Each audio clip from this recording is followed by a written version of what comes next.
Yo, YouTube, what's up with your boy? Sports and Fitness Rants. I'm back, guys. Click that like button.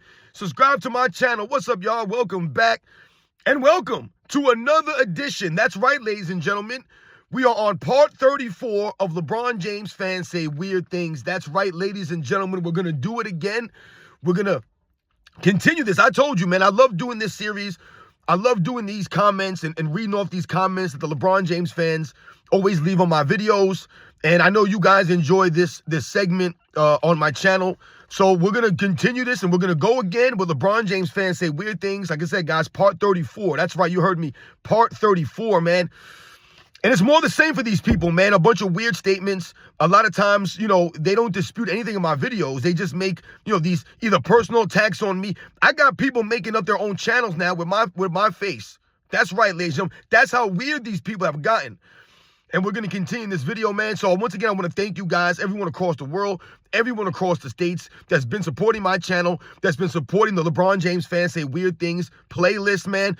Thank you very much, guys. It really means a lot. It is truly, truly humbling. Shout out to everybody in the membership that continues to, support my channel. Shout out to anyone who's ever donated to my channel. You guys know I do not solicit for money or anything like that on this channel. That's not what it's about for me, man. It's about setting the record straight, stopping the lies, stopping the narratives. You guys know that.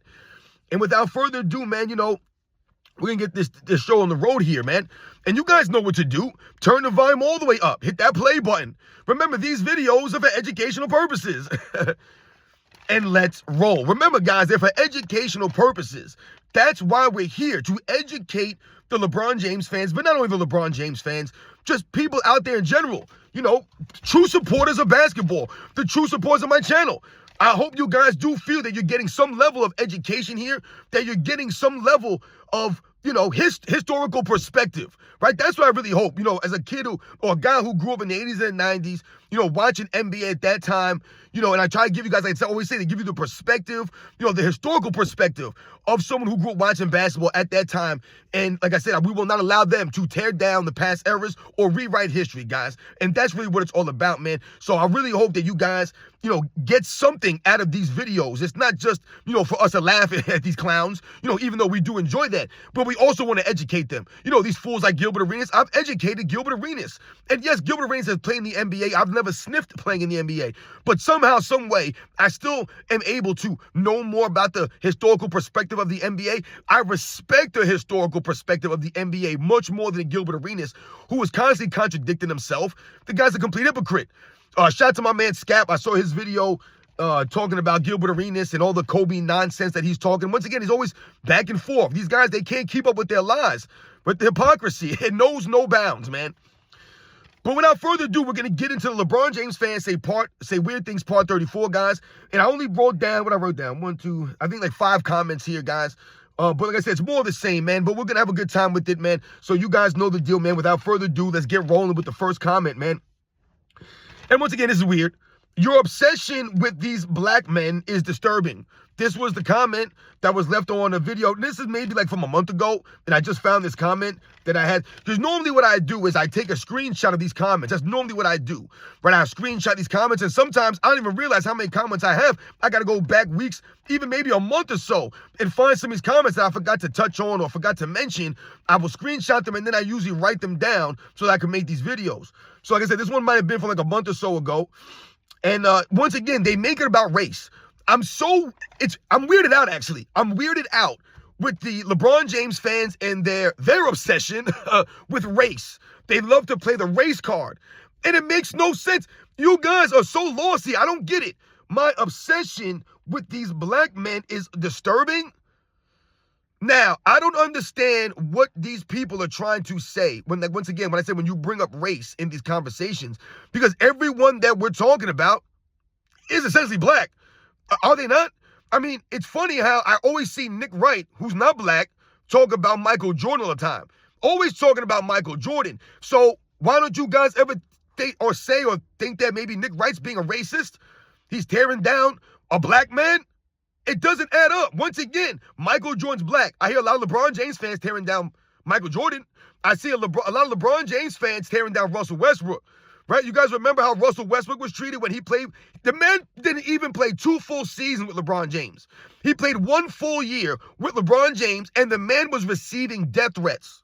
Death threats, playing with another black man who's supposed to be positive, right? I've read these comments over in the past. Oh, man, why are you hating on a positive black man? They really think LeBron James is a positive, a quote-unquote positive black man. The same guy that was fake reading Malcolm X books? Does LeBron James come across you as a black guy, a black man? LeBron James ain't black. I told you guys, the only thing black about LeBron James is literally his skin, man. That's it.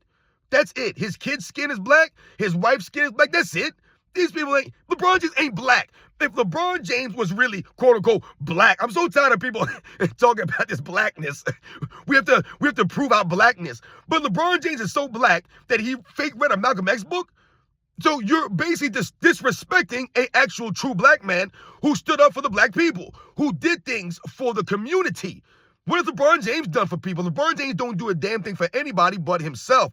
He don't give a damn if you're black, white, orange, green, purple. It don't matter what color you are, as long as your money's green.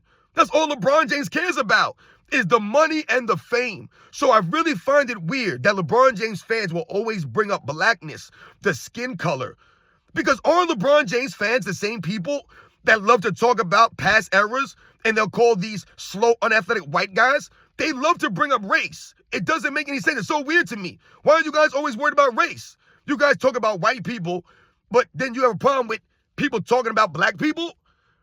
And I am black, but I'm talking about LeBron James, and it has nothing to do with his skin color. I've never mentioned LeBron James' blackness or him being black or whatever his background is. I don't give a damn about this stuff. I don't give a damn about any of these color things. And I told you guys, my mother's white. My mother's Italian, man. My father's black. All right? So trust me, I've got it from both sides, man. Both sides. I understand racism probably a lot better than a lot of people do. All right? Trust me. I've been called all kinds of names. I've been called the N-word many, many times in my life. I've even been told by black people that I would never be accepted because my mother was white. I've seen my mother get talked down on the streets because she's walking around with 3 nappy-headed kids. So don't talk to me or come at me with the racist stuff or the black comments and all those other things. Because once again, LeBron James is not a quote-unquote black man. He's not doing anything for the black people. And who gives a damn what color he is? We're talking about sports. Sports is supposed to transcend color. It's supposed to transcend race and religion and all these things. That's the whole point about sports. It's supposed to be an escape. It's supposed to be transcendent, right? It doesn't matter what color you are. You can still play in the NBA. What are we talking about here? These weird LeBron James fans, this is why I say they say weird things. They love to talk about race to defend LeBron James or to make it seem like we are hating on another black man. So that makes us look bad. Meanwhile, every chance these fools get, they tear down Kobe Bryant. They talk about a dead guy. Kobe Bryant's been dead for a while now, and they'll talk about this man in not a good light. Kobe Bryant's black. Isn't Kobe Bryant black? Pretty sure he is. They tear down Michael Jordan left and right. Like I said, you'll hear Colin Cowherd, who's white as hell. Nick Wright, who's white as hell, talking about Michael Jordan. Are they not racist? How come you guys aren't attacking them? All I hear is them tearing down Michael Jordan. And they're not critiquing Michael Jordan. They're not criticizing Michael Jordan. They're literally lying about Michael Jordan on national television, making millions of dollars, lying about a black man. You guys have no energy for this. No one got anything to say? No one wants to cancel Colin Cowherd? Nope, not at all. You guys are so funny with the race. It only suits you. You only want to talk about it when it suits you. LeBron James is not black. Let's be real here. He's not black. He doesn't do anything for black people. He doesn't care about black people. It's all lip service. All the stuff that LeBron James does through social media, and they try to call him an activist, it's lip service. He ain't doing nothing for nobody. He's a fake activist. He's not Muhammad Ali. He's not Jim Brown. He's not Jackie Robinson. He's not Kareem Abdul-Jabbar, man. He's not Bill Russell. Damn. Let's go to the next one here. Them shirts look cheap as F. Yeah, I'm not going to curse. You guys know that. LMFAO. Nobody wearing that ish. So obviously, he cursed a couple times here. I don't do the curses on my channel. You guys know that. But this comment was left on one of my videos. And this guy started talking about my shirt that I was wearing in the video. Because, and once again, I don't promote t-shirts. I don't promote anything for you guys to buy on this channel. I don't give a damn about that. I'm not here for money. I'm literally here to set the record straight. I'm more proud of the fact that you guys comment on my videos and you guys share my videos. I'm more proud of that stuff, that you guys ride with me, that you guys are true supporters of my channel by always commenting, by always watching my videos, by liking them, like I said, by sharing stuff, by coming to the Sunday live streams, or in the past when I've done lives, you guys have come through. That's how I appreciate it. And that's how you guys show me that you appreciate what I'm doing. Like I said, I'm hoping that I educate some people. I do fitness videos on this channel, right? So I'm hoping that, I impact somebody or I inspire somebody. And by all accounts, you guys have gotten back to me and messaged me, and people have told me that I've inspired them or I've helped them in some way. So I've told you, if I only helped one person on my channel was a success. It has nothing to do with me, getting super thanks or super chats or, selling merchandise on my channel. That's not what it's about. So in the video, I was wearing one of my Sports and Fitness Rants t-shirts. You guys have seen I have 2 t-shirts that I wear with my channel. Right? The red one with the white letters that says Sports and Fitness Rants. And on the back, it says, these videos are for educational purposes. Right? Oh, no, that one says stop the lies and stop the narratives. Excuse me. Then I have the gray t-shirt that says SNFR on it. Right? It says subscribe underneath. And on the back of their shirt, it says let's roll. Right? And I have a store linked to my channel. But I never promote this stuff. It's not important. You guys have asked me to make t-shirts, right? My true supporters have asked me to put t-shirts out there, to make them, and that people would want to buy them. And I said, okay, I'll think about doing that. I tried to do my best making some shirts, nothing crazy, with my channel name on it, with some of my slogans in the back. Stop the lies, stop the narratives. These videos are for educational purposes. Let's roll. What was the other one that I have there? The other one has to do with laziness, fight against the laziness, the other one says, right? So this is what my shirts are. And I've told you guys that they're different quality of shirts, right? Some of the shirts are a little more expensive because they're tri-blend, right? And I like tri-blend shirts. So I was trying to get good quality shirts for the people if anyone decided to buy them. I don't really care if anyone does. That's not what it's about. Once again, you're not showing me support me by donating to my channel or buying some of my merchandise. I told you guys, support my channel by interacting, by coming to the Sunday live shows, by commenting on my videos, by going back at some of these clowns in the comments. I appreciate all that, guys, and that's what it's about. So this person leaving the comment making fun of my t-shirt as if, I'm here to sell clothes or I'm here to promote some brand. I don't give a damn about that. People asked me to make shirts. I made shirts. Whether or not people buy them is irrelevant. I don't care. But this person's over here talking about my shirts. Talk about the video. Dispute my videos. You guys can never dispute the facts in the video. So you go to black men. Oh, you're just disgusting. Your obsession with black men. And now we're talking about my shirt. They look cheap as F. They're actually not cheap. That's the whole point. That's what I was just saying. They're not cheap shirts. I didn't want to promote or sell a cheap product. Once again, I'm not LeBron James. LeBron James is the one who promotes mediocrity. He's the one who wants to sell you guys things. He wants you guys to buy things from him. All you weird LeBron James fans. Is anybody wearing LeBron James sneakers? Ain't no one buying LeBron James sneakers. So you guys will support LeBron James, right? But you're gonna sit here and talk about my shirts? Ain't nobody wearing that ish, he said. I don't care if anybody wears this. The one thing we know is ain't no one wearing LeBron James sneakers. I told you guys, I go to the court all the time. I work in a school. I do not see anyone wearing LeBron James sneakers. So you say no one's wearing my ish? Ain't no one wearing his either, except for you cornballs, you clowns, you soft feminine fools, man. Let's go to the next one. I thought stats didn't matter. Now it matters when criticizing LeBron James, I guess. And this is typical LeBron James fans. Excuse me for a second, guys. As a typical LeBron James fan statement, they try to play the victim, right? They try to do that double speak here. Oh, I thought stats didn't matter. Oh, now it matters when it criticizes LeBron James. You guys don't understand the word context.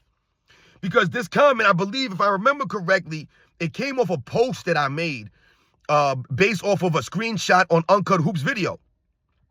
And it was something, and it was basically comparing, stats, or I'm trying to think of what it was. It might have been that one, or it might have been the video. Yes, it was right. It was comparing the stats of LeBron James. And what it was doing was putting context behind the numbers. Like, this is what we keep talking about, right? They'll promote LeBron James. Oh, LeBron James averaged 25 points a game, 8 rebounds, 8 assists in year 20. You know, they'll promote a stat line like that, right? But they won't tell you that the Lakers, were in the play-in, right? They finished in the 9th seed, or they finished in the 8th seed, right? They won't talk to you how LeBron James load managed throughout the season. They won't mention that LeBron James played 0 defense that season and was standing around on defense, not getting back on D, right? Not playing any help defense. They won't mention those things, right? They won't mention any of that. So they'll just promote his numbers without giving you context. That's what's called context. So when we compare LeBron James at 39, 40 years old, and they want to compare him to Michael Jordan on the Wizards at 39, 40 years old, you must put context behind the numbers. Because Michael Jordan at that age played all 82 games. We now see LeBron James ain't going to sniff that. Michael Jordan at that age played 37 minutes a game. LeBron James is not playing 37 minutes a game, and he's not playing all 82 games. But more importantly, Michael Jordan gave the effort on the defensive end every single night. Was Michael Jordan an all-defensive first-team member or a second-team member? No. But Michael Jordan received a couple of votes for the all-defensive team. Michael Jordan gave the effort on defense. That's what the most important thing is. When we talk about LeBron James and his lack of hustle, his lack of effort, that's what we're alluding to. That's the most important part. You're not even giving effort on the defensive end. So you're literally standing there blowing on your hands, wiping your chest, or you're complaining to the referee while your other teammates are playing defense or attempting to play defense by playing a 4-on-5. How many years have the Lakers been one of the worst transition defensive teams? Why do you guys think that is? Because their leader is not getting back on defense. The Lakers are one of the worst defensive teams this season. They're one of the worst rebounding teams this season. Why do you think that is? It's not a coincidence, ladies and gentlemen. It's because of LeBron James. So when you talk about the stats and you say, oh, the stats don't matter, they only matter when you're criticizing LeBron James. No, what we're talking about is the context behind these stats. When you guys love to promote LeBron James and the numbers that he puts up, what do we always say? These numbers are not coming during the course of winning. So over the last 6 years or so, since LeBron James has been in LA essentially, he's put up numbers on a team that's been mediocre at best. So they had the one bubble championship, the one season, guys. And this is why I tell you it exposes the bubble championship. It's not as if the Lakers have been contenders every single year he's been in LA and they won that one championship. And then you could point to that and say, hey, the Lakers have been really formidable every year that LeBron James has been there. So you could really point to them being contenders every year. Maybe they made a Western Conference final several times. Maybe they made it to another NBA Finals. But they haven't sniffed the NBA Finals. They have not sniffed it. And the one Western Conference Finals that they went to after the bubble, they got swept in. And they were actually carried there by the referees. We all know that season was fraudulent. But these are the facts. That's when you get exposed. So all these years that LeBron James has been in LA, they've been fighting for a play-in every single season. So these quote-unquote numbers that LeBron James has been putting up, they haven't amounted to wins. They haven't impacted the game like that. The team's been inconsistent. What have we talked about this season? It's more the same. LeBron James is averaging whatever he's averaging, 22 points, 8 rebounds, 9 assists, whatever the hell it is. He's averaging. But the man, once again, is not playing any defense, and he's a negative 100 and whatever he was, 120 he was. So you're not having an impact. You're putting up numbers with no impact. When you talk about Michael Jordan, and we're talking about the numbers he was or was not putting up compared to LeBron James' numbers, it doesn't highlight or give you the context that we know is going on the court. So when you watch the actual footage, you see Michael Jordan playing defense at a higher level more consistently than LeBron James could dream about playing. Michael Jordan at 40 years old on the Wizards played better defense than LeBron James at 32 years old, than LeBron James at 33, 34, 35, 36, 37, 38. All these last 6, 7 years, LeBron James has assisted an all-defensive team since he was 30. Since he was 30. So Michael Jordan at 40 was better than LeBron James at 31, 32, 33. He was more consistent. He gave more effort on the defensive end. And the leadership was there in practice, being the first one to show up, the last one to leave, leading by example. This has not been LeBron James. So this is what we're talking about when we talk about the numbers and you talk about criticizing. Oh, the numbers only matter when you're criticizing LeBron James. How come you guys never want to talk about the turnover numbers? You guys never want to bring the turnovers numbers up, right? You guys never want to talk about that? You guys don't want to talk about the lack of offensive rebounds for LeBron James? You want to talk about those numbers?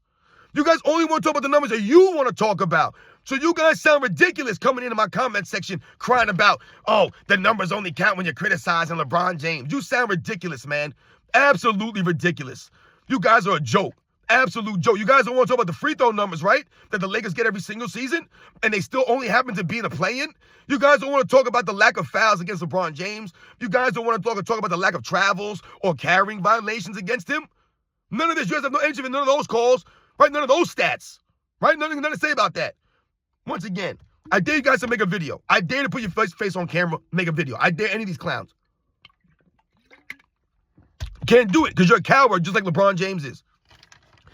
Let's go to the last one. I know he's going kind of long. And here's a good one here. Since LeBron has played on all these super teams, as you say, yet his team was the underdog for 6 of his 10 finals appearances. ... What does that make the teams he was going against? With a bunch of question marks. And you see, these people...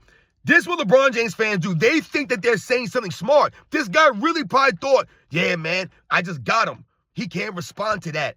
This guy's an underdog in 6 of 10 finals. We've talked about the quote-unquote underdog aspect of LeBron James' career, and we talked about how that exposes LeBron James.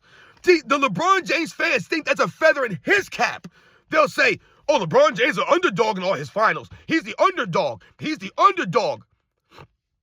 The underdog to who? Who's the underdog to who? To Vegas? Vegas was picking against him in the finals? Vegas, the betting odds were against LeBron James? Who was picking against LeBron James? See, how was he the underdog? It doesn't make any sense. I'm sure there were a lot of people picking the Miami Heat to win a lot of those championships, were they not? Because, once again, let's think about 2011 here. Were the Miami Heat the underdogs going into that championship? See, the LeBron James fans want to talk about the favorites or underdogs going into the finals because that suits their narrative. They never want to talk about who was the favorite coming into the season, though, because that's really the key here. And that's what exposes LeBron James' lack of leadership and the fact that he forces his teammates to play in his system, which forces them to be inconsistent. So the teams are always going to be inconsistent. I'm telling you that same thing every time, right? So think about this. If the Miami Heat in 2011, guys, look it up. They were the preseason favorites to win the championship by a mile. They were the heavy favorites to win the championship, right? LeBron James built his super team up. Dwayne Wade, Chris Bosh, and LeBron James. With a bunch of good role players around them on that team. The Eastern Conference was weak. The Miami Heat were the heavy favorites. The favorites to win the championship coming into the season. So, what have I told you guys? If you go back and you look at the preseason favorites, guys, for all of these teams that LeBron James has been on, basically since he went to Miami, guys, his teams were always the preseason favorites. In 2011, they were the preseason favorite to win a championship. 2012, they were the preseason favorite to win a championship. 2013, they were the preseason favorite to win a championship. 2014, they were the preseason favorite to win a championship. In 2015, the Cleveland Cavaliers, guys, were the preseason favorites to win the championship. In 2016, guys, even though the Warriors won the year before, the 2016 Cavaliers were the favorite to win the championship. And why were the favorite? Because people were saying, oh, if Kyrie Irving and Kevin Love didn't get hurt, then the Cavaliers would have won the championship. That's what they were saying. They're making excuses, right? So that gave LeBron James a crutch and excuse. So in 2016, the Cavaliers were still the favorite in the beginning of the season. 2017, I believe they were second behind the Golden State Warriors and the Kevin Durant super team Warriors. And then we all know from then on. So in 2011, they were the favorites. They lost in the championship. Did Dirk Nowitzki and the Dallas Mavericks care about LeBron James being the favorites because Vegas said that they were going to be the favorite to win? Did Dirk Nowitzki care about being the underdog in the finals? Does that ever matter? Does Vegas picking a team ever decide the championship? I love when people say, oh, well, Vegas is never wrong, or Vegas always picks right, or most of the time Vegas is right. Basketball is a lot easier to predict. And why is that? Because they predicted off of the players, right? The star players have more of an impact on the game. So when we talk about 2011, why did the Miami Heat lose that series? Because Dirk Nowitzki turned it up. That's why. Dirk Nowitzki wasn't mediocre in that finals. Dirk Nowitzki was otherworldly in that finals. And that's how the Mavericks were able to come back from a 2-1 deficit and win the finals. So when you talk about being a favorite and they talk about LeBron James not being the favorite, all you're doing is exposing LeBron James and his lack of overall ability, his lack of clutch play. Part of the reason why Vegas or any of these other people picked the Chicago Bulls, and the Bulls were not always a favorite, but the reason why they were the favorite more often than not in the 90s, was because of Michael Jordan, guys. Because of Michael Jordan. Not despite Michael Jordan or because of Scottie Pippen or because of Phil Jackson. It was because of Michael Jordan. Make no mistakes about it, guys. Make no mistakes about it. Okay, you take Michael Jordan off the Bulls, there's no one picking the Bulls to win a damn thing. A damn thing. Once again, the Bulls were considered a favorite more often than not in the 90s because of Michael Jordan and the exploits of Michael Jordan when it mattered most. It wasn't just about Michael Jordan being great. It was about Michael Jordan being great when it mattered most. So we talk about Michael Jordan's clutch play, his ability to perform at a high level when it matters most, to galvanize the team around him, to make clutch baskets, to make key plays on the defensive end, whatever it is. His ability to do that, it made him have a reputation. So when you develop a reputation like that, why would anybody be betting against you? Why would people be picking against you? I've told you guys, why would you bet against Michael Jordan? Would you ever think Michael Jordan's 6-0 for a reason?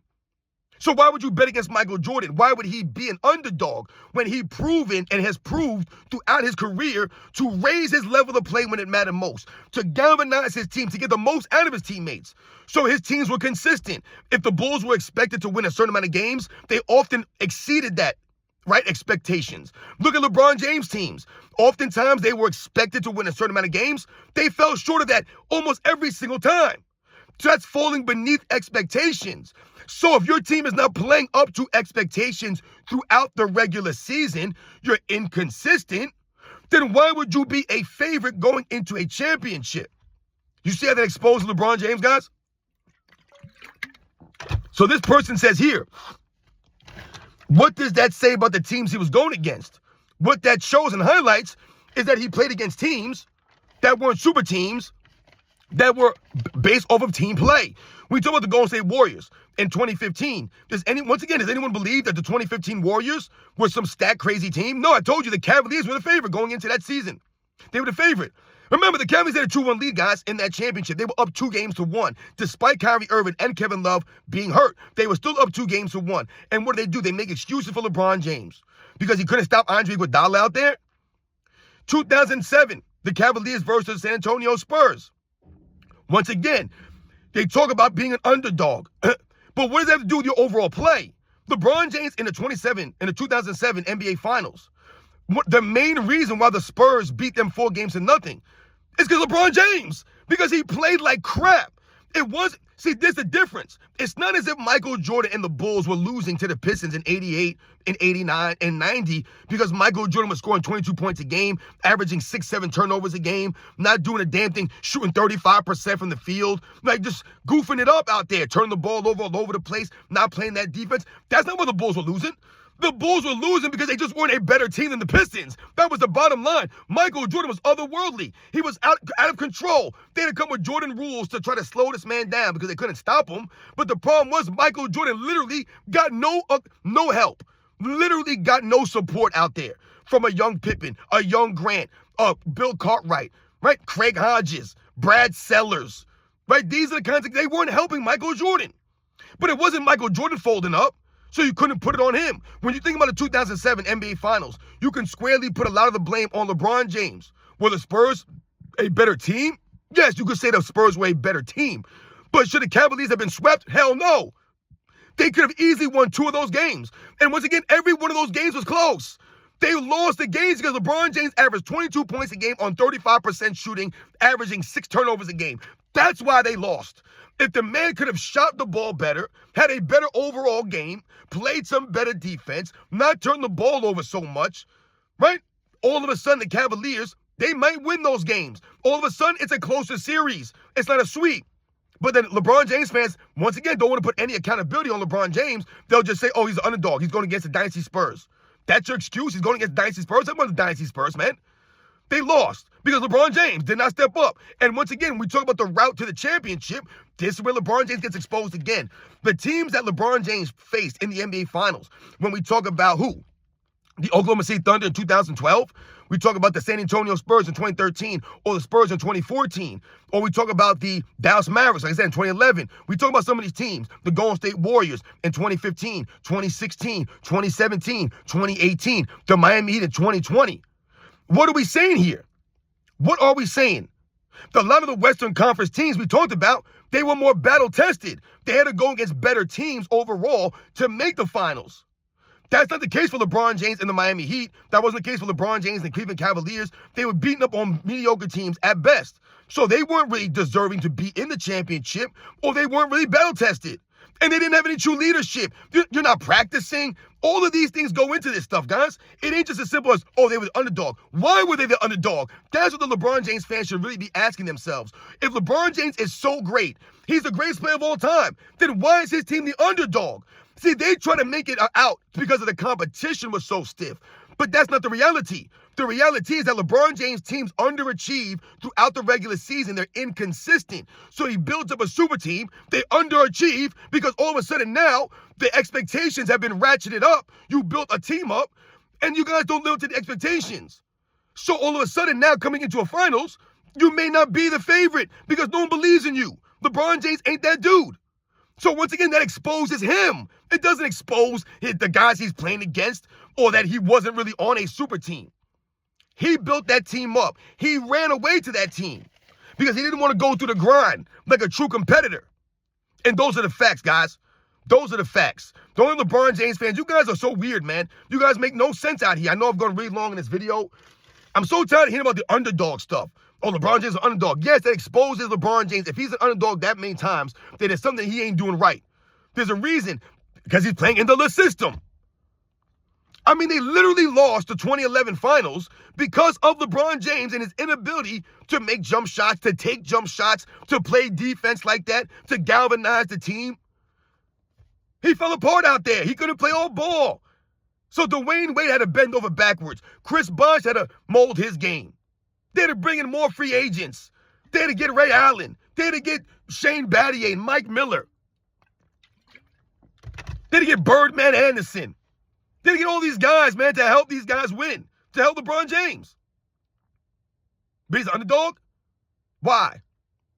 I told you guys. Why was Michael Jordan and the Bulls more often than not in the 90s? Why were they the favorite oftentimes? Because of Michael Jordan, guys. That's not a knock.